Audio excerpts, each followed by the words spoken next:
Assalamualaikum warahmatullahi wabarakatuh. Pertama-tama, kita panjatkan puji dan syukur kehadirat Allah Subhanahu wa Ta'ala yang telah memberikan kesempatan kepada saya bisa menyelesaikan tugas video presentasi ini, dan tak lupa juga kita kirimkan salawat serta salam kepada junjungan Nabi besar Muhammad SAW.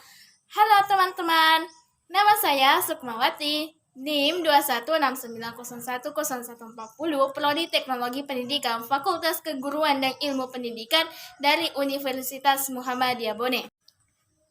Bismillahirrahmanirrahim. Di sini saya akan mempresentasikan materi tentang kawasan teknologi pendidikan.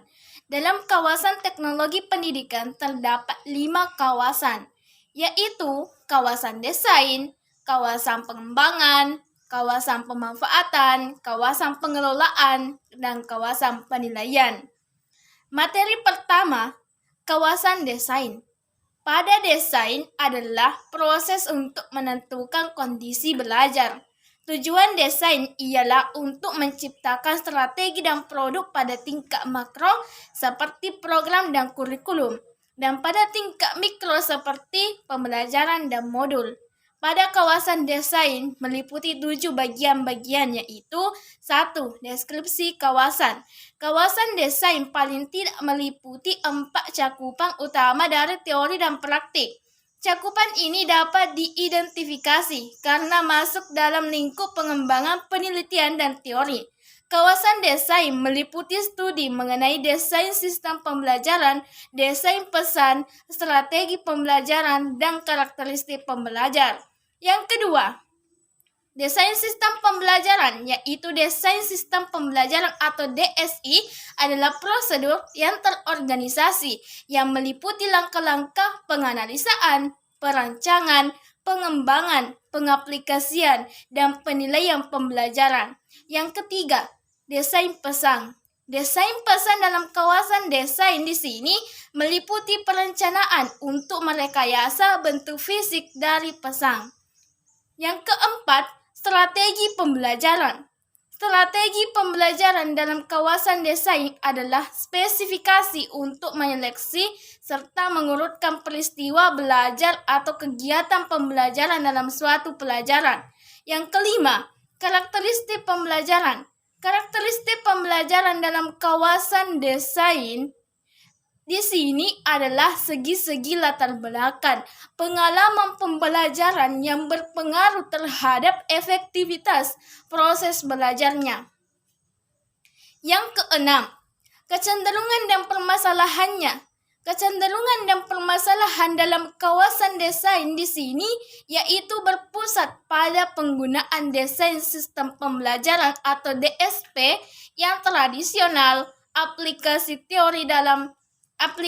teori belajar dalam desain, dan pengaruh teknologi baru pada proses penyusunan desain. Yang ketujuh, yaitu sumber pengaruh. Sumber pengaruh utama dalam kawasan desain yaitu ciri utama desain pembelajaran adanya dugaan bahwa prinsip-prinsip dalam prosedurnya didasarkan pada hasil penelitian. Materi kedua, yaitu kawasan pengembangan. Dalam kawasan pengembangan ada 7 bagian-bagian, yaitu 1. Deskripsi kawasan. Deskripsi kawasan pengembangan adalah proses penerjemahan spesifikasi desain ke dalam bentuk fisik. Yang kedua, teknologi cetak. Teknologi cetak dalam kawasan pengembangan adalah cara untuk memproduksi atau menyampaikan bahan, seperti buku-buku dan bahan-bahan visual yang statis, terutama melalui proses pencetakan mekanis atau fotografis. Yang ketiga, teknologi audiovisual. Teknologi audiovisual dalam kawasan pengembangan merupakan cara memproduksi dan menyampaikan bahan dengan menggunakan peralatan mekanis dan elektronis untuk menyajikan perasaan audio dan visual. Yang keempat, teknologi berbasis komputer. Teknologi berbasis komputer di sini dalam kawasan pengembangan merupakan cara-cara memproduksi dan menyampaikan bahan dengan menggunakan perangkat yang bersumber pada mikroprosesor. Yang kelima, teknologi terpadu. Teknologi terpadu dalam kawasan pengembangan merupakan cara untuk memproduksi dan menyampaikan bahan dengan memadukan beberapa jenis media yang dikendalikan komputer. Yang keenam, kecenderungan dan permasalahan dalam kawasan pengembangan ialah kecenderungan dan permasalahan dalam teknologi cetak dan teknologi audiovisual, mencakup peningkatan perhatian terhadap desain teks, kerumitan visual, serta penggunaan isyarat warna. Yang ketujuh, sumber pengaruh utama dalam kawasan pengembangan di sini yaitu proses pengembangan pembelajaran bergantung pada prosedur desain. Akan tetapi, prinsip-prinsip utamanya diturunkan dari hakikat komunikasi dan proses belajar. Teori berdampak terhadap kawasan pengembangan secara keseluruhan. Para teknologi pembelajaran baru menemukan penjelasan yang pas tentang apa yang sedang mereka kerjakan dengan teori menurut Shannon dan Weaver 1949. Materi ketiga, yaitu kawasan pemanfaatan. Dalam kawasan pemanfaatan di sini terdapat 3 bagian, yaitu deskripsi kawasan. Dalam deskripsi kawasan, dalam pemanfaatan adalah aktivitas menggunakan proses dan sumber untuk belajar.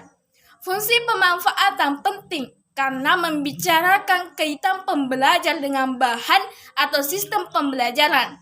Yang kedua, kecenderungan dan permasalahan. Kecenderungan dan permasalahan dalam kawasan pemanfaatan di sini umumnya berkisar pada kebijakan dan peraturan yang memengaruhi penggunaan, difusi, implementasi, dan pelembagaan. Yang ketiga, sumber pengaruh utamanya dalam kawasan pemanfaatan ini yaitu pada mulanya, gagasan tentang pemanfaatan media lebih berkonotasi pada aspek-aspek penggunaan. Kemudian, kawasan ini berkembang dan mencakup pada difusi dan pemanfaatan pengetahuan, termasuk pula peranan kebijakan publik sebagai suatu mekanisme pelembagaan.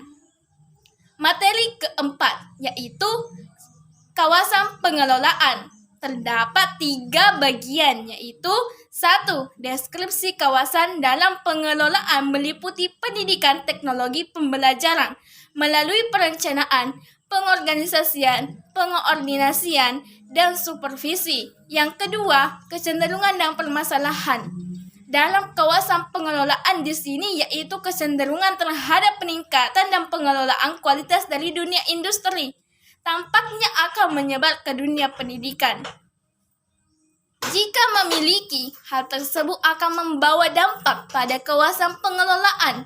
Sintesa dan difusi inovasi, teknologi kinerja, dan pengelolaan kualitas dapat menjadi alat yang ampuh untuk perubahan organisasi.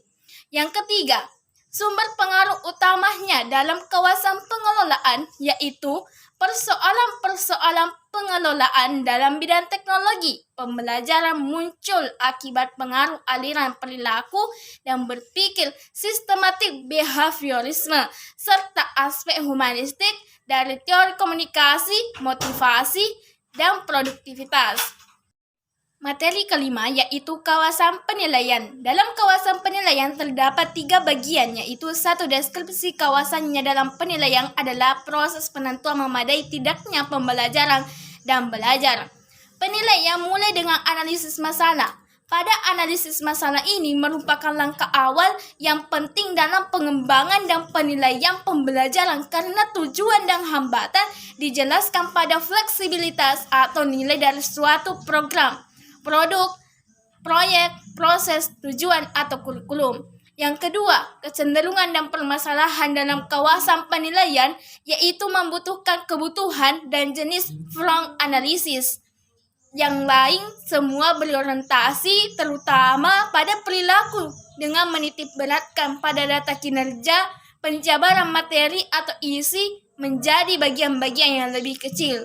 Yang ketiga, sumber pengaruh utamanya dalam kawasan penilaian yaitu analisis, asesmen, dan penilaian memainkan peranan penting dalam proses desain pembelajaran dan teknologi pembelajaran itu sendiri.